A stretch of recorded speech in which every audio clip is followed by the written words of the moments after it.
بسم اللہ الرحمن الرحیم ایاک نعبد و ایاک نستعین۔ آج میں پروگرام جو مثلاً کر رہا ہوں یہ رانا ثناء اللہ کے نام پہ ہے، تو آج رانا ثناء اللہ کو میں السلام علیکم کہتا ہوں۔ رانا صاحب بہت بہت شکریہ کہ جیسے میں اپنے پروگراموں میں کہتا رہتا ہوں کہ جیسی آپ بات کریں گے آپ کو ویسا ایک نہیں کئی آنسر ملیں گے، لیکن پہلے تو میں زیادہ رانا صاحب کو اس لیے منہ نہیں لگاتا ہوں کیونکہ رانا صاحب کی اوقات تو ان کی ہے نہیں ہے، نہ وہ دین کو جانتے ہیں تو نہ وہ دنیا کے آداب جانتے ہیں۔ کم از کم ان کو اپنے عہدے کا بھی لحاظ نہیں ہے کہ ان کے پاس کون سا عہدہ ہے کہ میں نے کس انداز سے گفتگو کرنی ہے، لیکن ہمیں شرم آتی ہے لیکن ان کو شرم نہیں آتی۔ یہ جو آج پھول اپنی زبان سے یہ فرما رہے تھے، ان کی زبان سے ہونٹوں سے جو پھول گر رہے تھے، سفید پگڑی بانی دوستوں کے ساتھ کھڑے ہو کر یہ فرما رہے تھے، عمران خان کے بارے میں ہی فرما رہے تھے کہ پھر آج انہوں نے یہی کہا کہ عمران خان جو ہے وہ بزدل آدمی ہے، چھپ کے بیٹھا ہوا ہے، تو وہ ایسے بیٹھا ہے ایسے بیٹھا ہے۔ رانا صاحب وہ عمران خان صاحب تو اسلام آباد سے بھی ہو کر واپس آ گئے ہیں، اگر آپ برا نہ مانیں تو آپ کے گھر میں بھیجتے ہوئے وہاں سے آپ گرفتار کر لیں گے ان کو۔ رانا صاحب ایسی کیوں باتیں کرتے ہو یار، تم اپنے عہدے کا خیال رکھو، آپ ہمیں شرم آتی ہے تمہیں جواب دیتے ہوئے لیکن آپ کو باتیں کرتے شرم نہیں آتی۔ پھر رانا صاحب جو ہے نا وہ نہ دین کے بارے میں جانتے ہیں، اگر ان کو دین کے بارے میں علم ہوتا یقیناً جا یہ تھوڑی منہ سے چھوٹی کروا دیتے جا یہ کٹوا دیتے۔ ایران کے اندر ایک بادشاہ تھا، پرویز بادشاہ، نبی کریم صلی اللہ علیہ وآلہ وسلم نے اس کے پاس 2 صحابہ کو بھیجا کہ جاؤ ان کو جا کر بولو کہ تم لوگ ایمان لے آؤ، اگر ایمان نہیں لاتے تو یہ پوری زمین مسلمانوں کی اس کا معاوضہ دیا کرو، اگر معاوضہ دینے کے لیے تیار نہیں ہو جنگ کے لیے تیار ہو جاؤ۔ ان بدبخت پرویز نے وہ نبی کریم صلی اللہ علیہ وسلم کا خط جو تھا لیٹر تھا لے کے پھاڑ دیا، شہید کر دیا۔ تو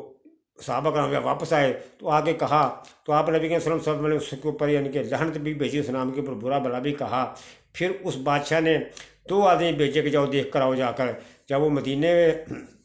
منورہ میں وہ جب آئے تو انہوں نے آ کر دیکھا تو نبی کریم صلی اللہ علیہ وسلم بیٹھے ہوئے ہیں، تو آئے تو انہوں کا پیغام لے کر آئے تو نبی کریم صلی اللہ علیہ وسلم دیکھا کہ ان کی بڑی بڑی مونچھیں اور داڑھی منڈی ہوئی، تو نبی کریم صلی اللہ علیہ وسلم دیکھ کر ان کی طرف سے منہ پھیر لیا، کہا یہ تمہیں کس نے حکم دیا ہے اپنی مونچھیں بڑھانے کا اور داڑھی کٹوانے کا؟ انہوں نے کہا جی ہمارے خدا نے، یعنی کہ اس نے بادشاہ نے پرویز نے۔ تو نبی کریم صلی اللہ علیہ وسلم مونچھوں کو بالکل پسند نہیں کرتے تھے، تو اگر آپ کو علم ہوتا ہے یقیناً آپ مونچھیں چھوٹی کر دیتے یا آپ کٹوا دیتے۔ ہاں ٹھیک ہے۔ اس کے بعد پھر دوسرا آپ نے ایک اور ارشاد فرمایا،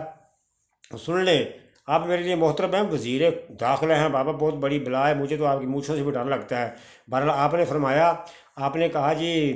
عمران خان صاحب جو فتنہ ہے وہ اپنے قاتل کو کہہ رہا ہے کہ میں نے تجھے معاف کیا، حالانکہ اس سے کسی نے معافی مانگی ہی نہیں ہے، تو خود میں خود معاف کر رہا ہے، وہ جھوٹ بول رہا ہے، اس کے اوپر کوئی حملہ نہیں ہوا کہ وہ فتنہ ہے، وہ کیوں معاف کر رہا ہے؟ رانا صاحب میں یہ بات اس لیے آپ کو بتا رہا ہوں کہ شاید جو آپ کے دماغ کے اندر جو فساد کے جو کیڑے ہیں نا، شاید تھوڑا سا ان کو سکون آ جائے۔ ہمارے نبی جناب محمد مصطفیٰ صلی اللہ علیہ وآلہ وسلم نے جو آخری خطبہ فرمایا جس کو ہم الوداعی خطبہ کہتے ہیں، آپ بہت لمبا چوڑا خطبہ فرمایا، لیکن چند جملے جو میں اس میں سے صرف اس لیے کہہ رہا ہوں کہ شاید آپ کے وہ فسادی کیڑوں کو تھوڑا سکون آ جائے۔ آپ نے فرمایا کہ آج سے ماضی کے جتنے بھی جھگڑے ہیں، فساد کے جتنے بھی جہالت کے جھگڑے ہیں وہ سب ختم کیے جاتے ہیں۔ آپ نے فرمایا کہ سب سے پہلے میں اپنے چچا کا قتل معاف کرتا ہوں، جبکہ آپ نبی کریم صلی اللہ علیہ وسلم سے ابھی کسی نے معافی نہیں مانگی تھی، لیکن آپ نے کہا سب سے پہلے میں اپنے چچا کا قتل معاف کرتا ہوں۔ پھر آپ نے فرمایا کہ سود آج کے بعد حرام ہے۔ لمبا چڑا خطبہ تھا لیکن بارہ میں ایک لقمہ سے آپ کے جو آپ نے بات کی اس کا میں جواب دے رہا ہوں۔ آپ نے کہا کہ عمران خان سے کسی نے معافی نہیں مانگی تو خود بخود کسی کو معاف کر رہا ہے، وہاں پر نبی کریم صلی اللہ علیہ وسلم سے ابھی کسی نے معافی نہیں مانگی تھی، لیکن آپ نبی کریم صلی اللہ علیہ وسلم خود بخود کہہ رہے ہیں کہ میں نے اپنے چچا کا قاتل معاف کیا۔ تو اللہ تعالیٰ جو ہے نا وہ معاف کرنے والے کو پسند کرتا ہے، اس لیے عمران خان جو ہے وہ کسی اور ٹائپ کا آدمی ہے، تم کسی اور ٹائپ کی آدمی ہے، اس کا رجحان اللہ کی طرف ہے، آپ کا رجحان تکبر کی طرف ہے، فرق اتنا ہی ہے۔ عمران خان نے ان کو معاف کیا، ہم بہت خوش ہوئے۔ نبی کریم صلی اللہ علیہ وسلم کی جو سنت ہے انسان کو معاف کر دینا چاہیے، بدلہ بھی لے سکتے ہیں بدلہ، لیکن اتنا پسند نہیں فرمایا، معاف کرنا زیادہ بہتر ہے۔ تم آپ لوگ ایسے ہو کسی بات کو مانتے نہیں ہو، پھر آپ لوگ مشہور ہیں چوری میں۔ چلو لگتی ہے آج میں آپ لوگوں کی ایک اور چوری بھی میں معذرت سے میں لوگوں کو بتا دیتا ہوں، لوگوں نے کبھی غور نہیں کیا ہوگا۔ ہمارے نبی جناب محمد مصطفیٰ صلی اللہ علیہ وآلہ وسلم نے فرمایا کہ نماز میں چوری نہ کرو۔ صحابہ کرام سن کر بڑے پریشان، فرمایا یا رسول اللہ صلی اللہ علیہ وسلم کیا نماز میں بھی چوری ہوتی ہے؟ آپ نے فرمایا ہاں، وہ چوری یوں ہوتی ہے، تم نے اگر رکوع صحیح نہیں کیا تو چوری کی، سجدہ صحیح نہیں کیا چوری کی، قیام صحیح نہیں کیا چوری کی۔ تو یہ وہ چور ہیں۔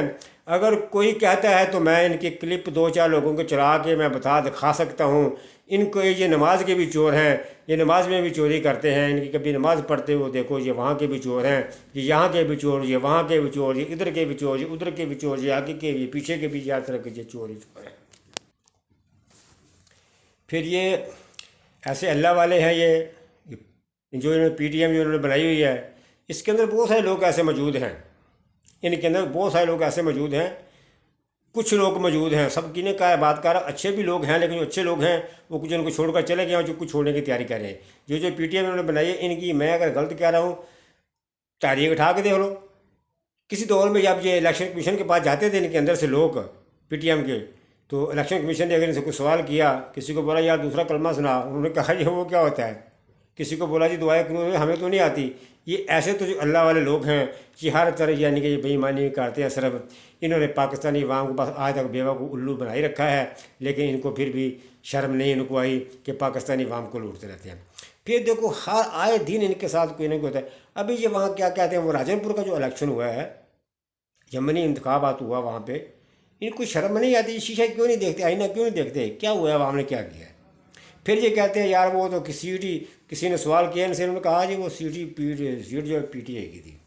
اگر فرض کر سیٹ جو پی ٹی آئی کی تھی، اس کا مطلب تو یہ ہوا نا کہ پی ٹی آئی جو اپنی جگہ پہ برقرار ہے نا، تم لوگوں کی اوقات تو اپنی جگہ پہ ہے نا۔ تو خدا کے لیے بات کرنے سے پہلے کچھ نہ کچھ سوچ لیا کرو، دین کے بارے میں لوگوں سے سیکھو، کسی اور سے سیکھو، جب تک دین کا علم نہیں ہوتا تو ایسے بات نہ چھوڑ دیا کرو۔ اللہ تبارک و تعالیٰ کہتا ہے ان اللہ علی کل شیء نصیب، اللہ تعالیٰ کہتا ہے کہ میں ذرا کا حساب لوں گا۔ اللہ تعالیٰ معاف کرے، اللہ تعالیٰ کوئی آدمی حساب دینے کے قابل نہیں، بس اللہ اپنی رحمت میں رکھے۔